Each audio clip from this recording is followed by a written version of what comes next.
Many hidden leaders don't even realize they're hidden leaders. They're leaders at all because they spend long seasons suffering, seasons surviving that made them question, that made you question your worth, your value, and your voice. And let me not say, it made you question your calling as well. But here's the good news. God has been rehabilitating your sense of self. And I'm here to help you today to identify. I'm going to give you 4 signs that you are a hidden leader. Now, these signs are about your internal affairs. These things you may not have even identified. These barriers, these internal barriers that help you to see that you are a hidden leader. But these are the barriers that have prevented you from seeing your call of leadership. It has prevented you from seeing your value or your worth, just like I said, and it has prevented you from using your voice. Here are 4 signs that you may be a hidden leader.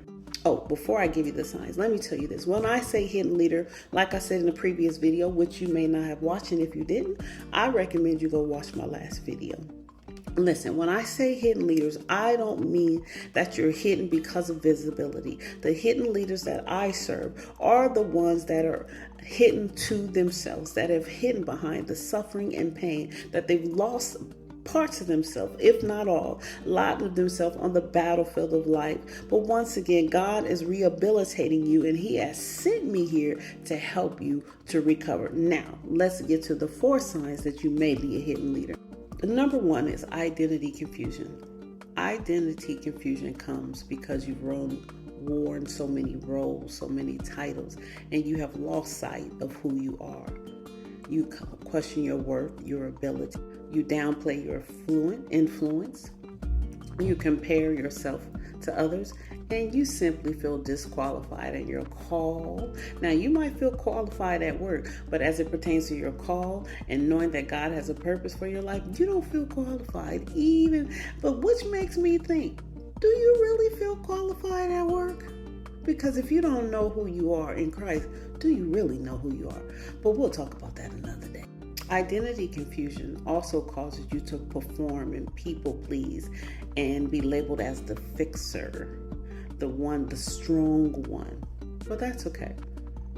It is time that you recover you. Number 2, you have emotional exhaustion. You don't know how to rest. You feel guilty every time you rest. You've learned that it was lazy to rest, but you're emotionally exhausted. You don't honor yourself. You don't tend to yourself at all.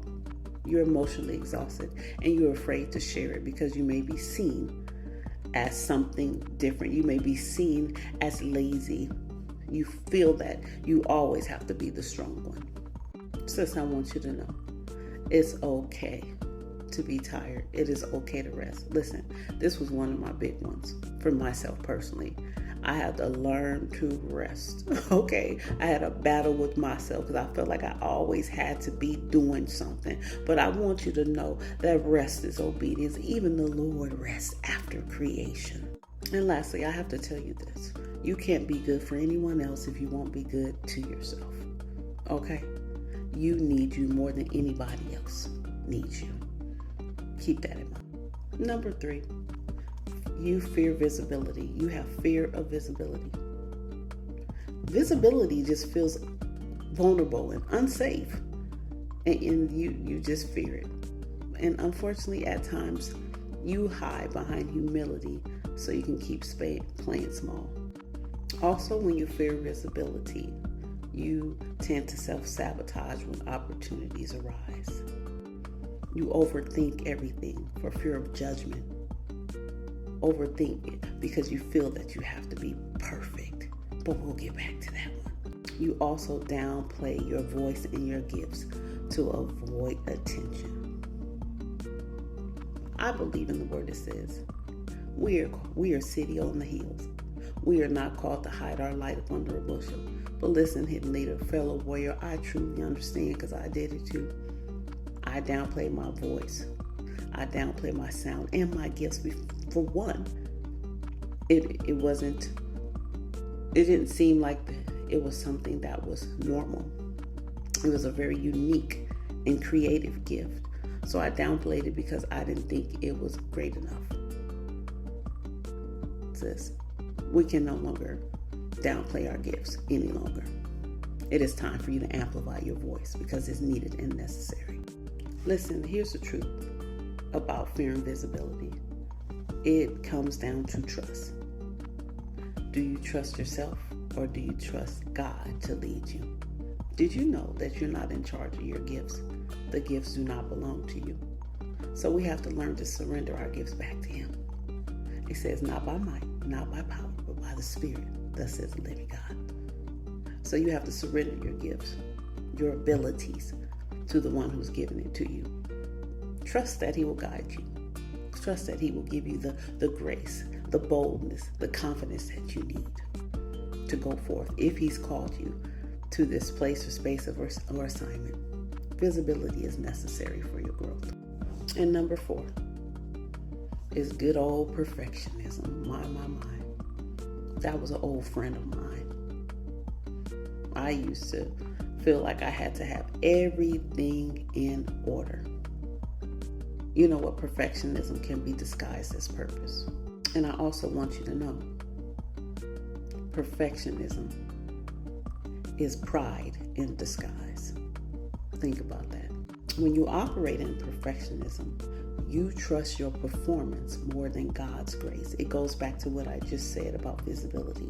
Trusting in yourself more than you trust in the Lord to guide you, to give you, the one who has given you the ability to show you how to utilize it, how to verbalize it. That perfectionism causes you to trust in your own abilities.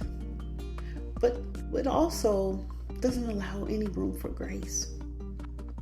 Did God call you to be perfect? I believe He's the perfecter of us. And I had to learn that hard truth because it's indeed a truth. He didn't call you to be perfect. He called us to operate in excellence. But He is the perfecter of us. He perfects everything concerning us. So you even have to surrender your willingness to be perfect and get to the root of why you need to be perfect. Someone told you unconsciously or consciously that you had to get everything right to obtain the attention you needed. You feel like you had to be perfect for the validation, for the respect. But do you know, flaws are still beautiful. Flaws are necessary. Flaws are not failure. And here is one more thing that perfectionism causes you to do, which it did for me in the past. I'm so glad this doesn't have hold on me anymore. Perfectionism causes you to delay your obedience. When God asks you to do something, it causes you to study long and study wrong, to have analysis paralysis. Once again, you're trusting in your own abilities. That is pride. At the root of perfectionism, once again, it's a trust issue. It's a heart issue. You don't want to fail God or yourself. Once again, you don't trust. If this video resonated with you, more than likely it's because you're not hidden. You're not just hidden, you're being healed. Follow this page for more as we walk through, as we journey together and have discussions about how God is helping hidden leaders return to themselves. How He's reintroducing us to us. Oh, and by the way, my name is Ajazia, the Warrior Solutionist. And I help hidden leaders rehabilitate themselves, back to themselves, emotionally, mentally, spiritually. So you can lead, live, and create from a whole space. Follow this page for more. Talk to you soon. Bye-bye.